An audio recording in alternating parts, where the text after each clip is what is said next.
Moana 2 ends with one of the most amazing ends that we've seen in a Disney movie to date. This is the spoiler review for Moana 2, so if you don't want any spoilers, you can check out my spoiler-free review, but this is going to be the spoiler where we talk about all the little nitty-gritty details. Be ready to switch it up. This is serious. Is something distracting you? The ending is where I want to start off because I honestly thought that Moana died. I thought that they were going to pull a joke or two on us, and then this iconic character that everyone loves, and her movie was so well regarded and so amazing, and everyone loves this character. I thought they were going to take her from us. Because, y'all, they fully zapped Moana while she's underwater. It was such a gorgeous moment. She was swimming down to touch the land. This is what I love about poetic writing in not just the plot and the script, but also in the music, because the villain, Matangi, I had to look her name up because I didn't remember it. Again, that's an issue with the script writing itself, but she sang a song, her villain song, or her antagonist song, but she is like one of those anti-heroes because of course she can't be bad because we can't have a true villain. Everyone's just misunderstood. So she sang a song about get lost, and it's a great double meaning in that it's get lost villainously, but also an intentional get lost, because she's telling her there's not just one way, because all of Moana 1 was who you are, find your way, how far I'll go. It's all about the paths, and there's only one way to go, and she's telling her get lost because there's more than one way to find your goal. And that was interesting when it came up in the story, because Moana didn't know where to go, and so for someone to say get lost and also was with bats and also had green smoke around her, you think this is bad get lost, right? Because getting lost is not a good thing, but they use it to be a more nuanced meaning of get lost. So in an attempt to move her plot up across and move her story forward and to save her people and to reconnect all the islands, because that's the point of the story, that there was one central mountain that had all the channels of water come to it, and this evil guy, Nalo, let me look it up 1 second. Everything was so forgettable. The names were so forgettable in this movie that I have to look this up. So Nalo came out and separated all the waters and said, no one's allowed to connect anymore. I don't want the people to be sailing. And so when he did that, it sort of ruined life. And so Moana's goal right now is to reconnect the channels because she has this inner calling. And then she gets to the end of the movie. The solution that they had decided was Maui was going to pull up the land that was sunk to the bottom of the sea, and Moana just had to touch it. The land people would then be touched, would be in sync with the water. Land would be back in sync with water. Maui, as he's trying to pull the land up in one of the most amazing sequences ever, starts to lose his tattoos and essentially his identity. Because remember, he had built his whole identity on being this child who was tossed and given this gift from the gods. He starts to lose it, but continues to still pull up the mountain, which I started to think, well, if he's losing his tattoos, doesn't that mean he's also losing his power? Isn't that what we're symbolically showing? Or is he just getting laser treatment? Like, what's happening here? Because he continued to have the strength to pull up the mountain, and then he got zapped from the sky and fell down. So the land was still under the sea, and so Moana thinks there's always another way, let me get lost. And she swims down to the land because she's like, if it's not going to come up to me, I'll go to it. I want to take a second here and pause, because I'm almost certain, based on how gorgeous this moment was, that this was the anchor point for them to build the entire story for Moana 2. That they said, we want to have this moment at the end, especially what comes right after it, which we'll talk about in a second. They said, we want to have this moment and then we want to build backwards. And it's a beautiful moment, and then she gets zapped and she's lifeless. And Moana, actually, I guess she did die. She actually really died. And Maui starts singing a cultural chant over her, which then sort of summons all of the ancestors, including her grandmother. I love the grandmother. She is literally the reason why Moana 1 works. She is the through point and the emotional story beats. So to see her again, you're like, oh, this is so beautiful. And then they bring Moana back to life.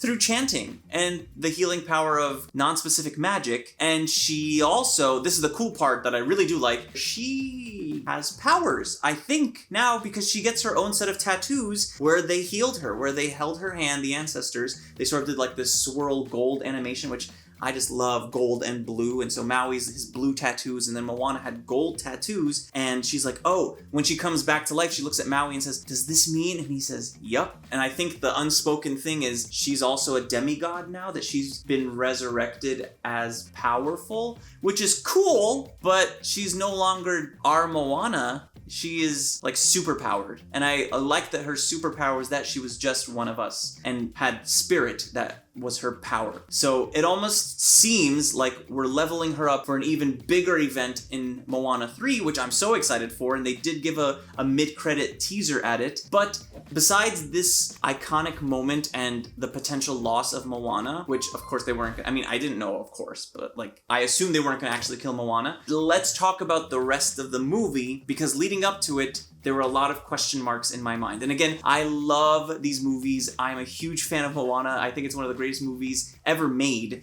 And the water animation truly is breathtaking. When you first see it, it's incomparable. That being said, as someone who loves it so much, I want to see it succeed and I want to see it be heightened and elevated. And I think a lot of people, when they watch it, you let me know what your thoughts are down below. I want to hear them. I think a lot of you might think that this didn't live up to Moana 1. And I want to talk about why I believe people are not going to think that this lives up to Moana 1. So the core reason, I think, is they really did try to have lightning strike twice, which is a pun in itself because she actually does get struck by lightning twice in this movie. But they did try to recapture the same magic of Moana 1 in Moana 2. But the way that they did that was in Moana 2, they continued to say, wow, this adventure is even bigger, better, and badder than Moana 1. And it's like, okay, cool. And later on, someone's like, this is unlike anything we've done before. And they say, but didn't we restore the heart of Te Fiti? And they're like, this is even harder. And I'm like, oh no. And you're like, show me how it's harder. And just continue to, in the script, tell you that this was higher stakes than Moana 1. It kept saying, you know, you stole the heart, but this time the ocean is even harder. And you're like, okay,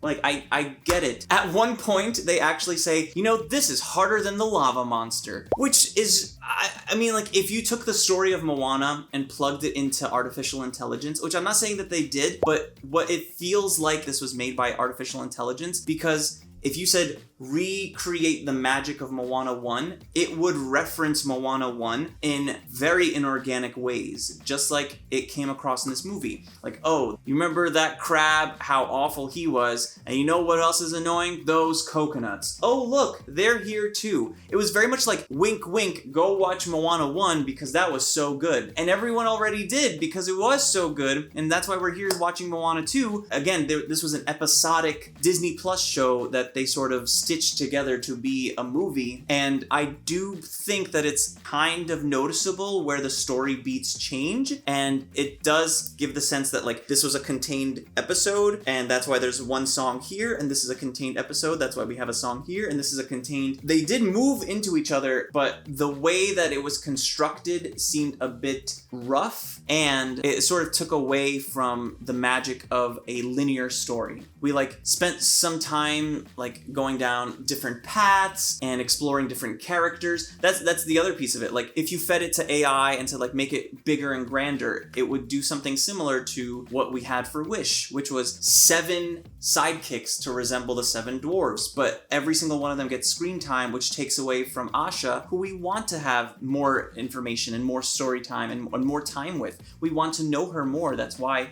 we're here. And sure, you can have some buddies, but to have 7 was a little too much. And I think here, Moana not even is given, she recruits, which is also, they said at one point, like Maui looks at the 3 of them and he says, we have to talk about your recent hiring. Like, it's just a funny, your recruitment process, it's so close to being there, which is why like if a human plugged it in to whatever and like had this script, you could then rearrange these things and say recruitment process doesn't work as a phrase, but hiring, your recent hiring, because that's funny. It's like, oh, but we gotta talk about your recent hiring. It's like, these people suck.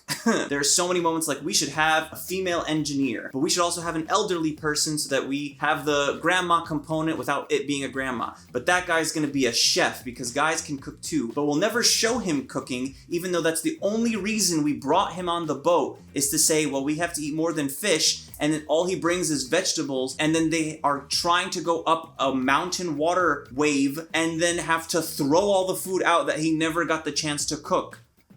So then why is he there?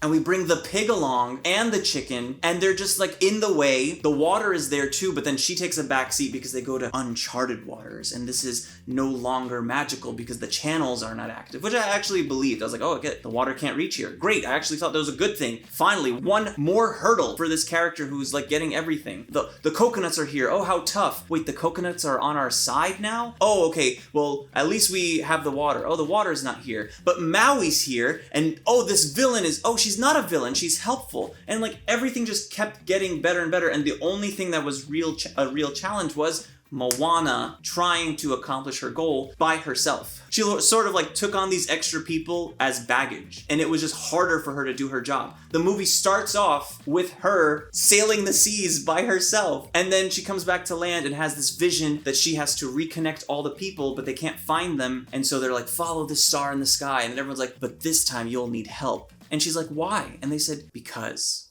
And she's like, dandy-do, let's do it. Let's get this guy who draws, this guy who is a farmer but is supposed to cook and will never do that, and this engineer who literally chops my boat in half as we're trying to sail the seas.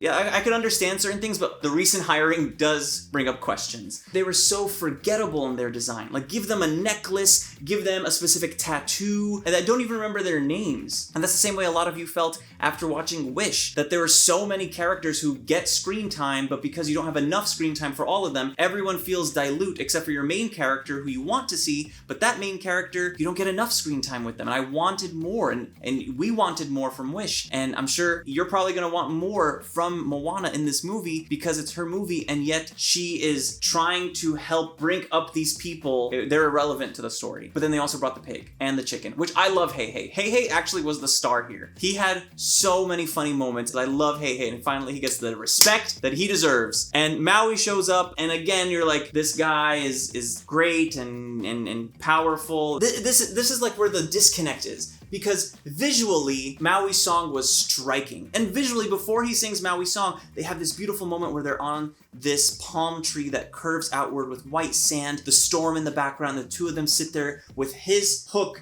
and her oar sort of making an X, and it was this beautiful shot. And I literally said, this is like wallpaper. It was amazing. And then they start singing this song, which is gorgeous, but it's like, and can I get a chee-hoo? And you're like, and then of course you have to reference You're Welcome. And of course you have to say like How Far I'll Go. So many nods to the original in a seemingly inauthentic way when they really did have something magical on their hands with this new character, Matani or Mahani, who played this villainous anti-hero. I wish we had more from her. And then she doesn't come back at the end of the story. And you're like, she's just gone and says, I hope our paths will cross again, Moana. After Moana just like magically opens this portal to the underworld. And how did Moana know that she could do it? She just starts chanting and hits it with her oar before she has magical powers. So I just don't understand how any of these characters knew how to move the plot forward, except for the ending where Moana had been told you have to think of new and unique ways to solve your problems, and so she swims to the bottom. Other than that moment, which is gorgeous and beautiful and so moving, when you build everything out after that, it gets really jumbled, and it's like, yeah, but at least we ended strong. And they did end strong. I think a lot of you are gonna feel that you wanted a little bit more, specifically because I'll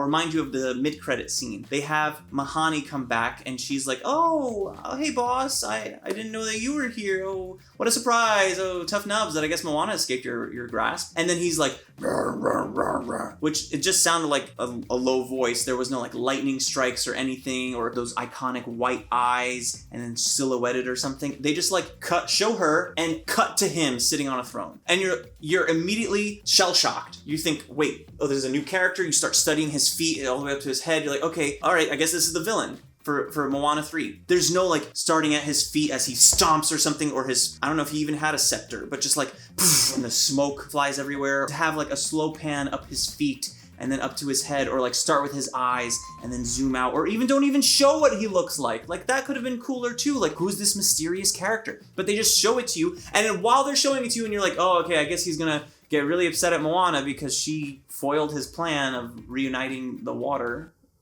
Then out of nowhere, because we have to reference Moana 1 so much. I truly could not believe this happened. I mean, I can believe based on how it was constructed, but not with this character. I think a lot of people are gonna have issues with the shiny crab coming back at the end of the movie just to say, I have a new song. He doesn't even sing. He's like, and that's how it ends.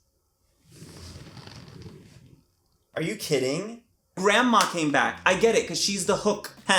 Not Maui's, but like the Hook of the original. And she shows up in the beginning, like when Moana doesn't know what to do, and she just shows up and you're like, so she can call on her at any point? I think what really could have heightened this story is if Moana didn't have as many resources at her disposal. She has her parents, her raft, her village folk who are on the raft with her, her pig, her chicken, Maui, this villain who's now turned anti-hero, her grandmother who can show up at any time, and all the ancestors who continue to show her visions and dreams, as well as the water, which she's literally sailing on and can never kill her.